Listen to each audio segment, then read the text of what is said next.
If I pass my exam, I could have a great career. But if I fail it, I'm finished. I might as well quit college. If I have a party, it could be great, but what if it's a disaster?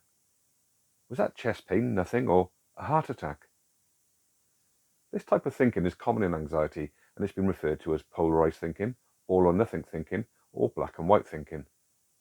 We may apply this way of thinking to situations, other people, or ourselves. We see only two options, nothing in between. We may do it because we don't like uncertainty. Our brains like explanations for everything, and it's easier to jump to extreme conclusions rather than to think something through, especially if we've had extreme things happen to us. It can leave us feeling like a victim in life generally.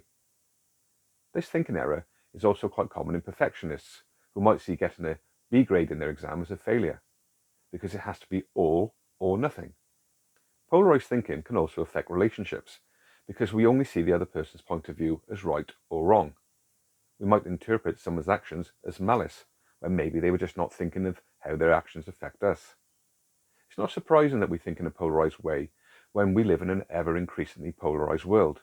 The media is always telling us that one side is bad and the other is good. So how do you deal with polarized thinking? First, write down your extreme thought.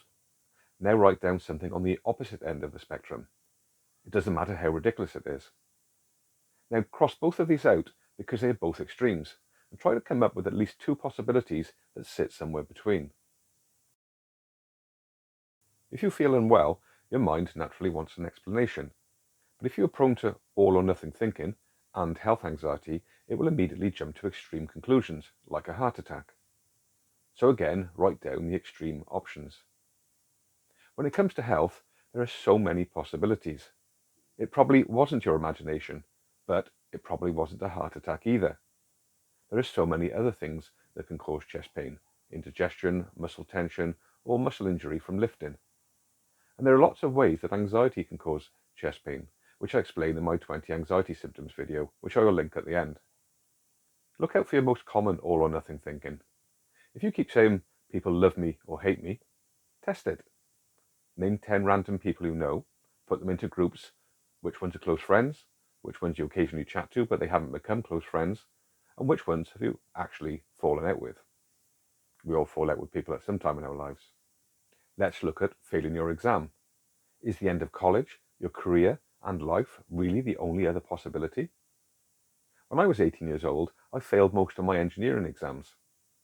I thought my life was going nowhere, but I resat my exams the next year. I passed them and ended up having a relatively good career, which allowed me to fund more training in something I love, psychotherapy. And that's why I'm here now, making these videos today. You see, there are many possibilities in life. It doesn't have to be all or nothing. So have that party. It doesn't matter if a few people don't turn up. That's usually the case at all parties. It doesn't have to be perfect. Life isn't all about the extremes. We can easily find happiness in between. Things just being okay is, well, okay. If you have found this video useful, please give me a like. And if you worry about your health a lot, check out this video, which explains 20 symptoms that can be caused by anxiety.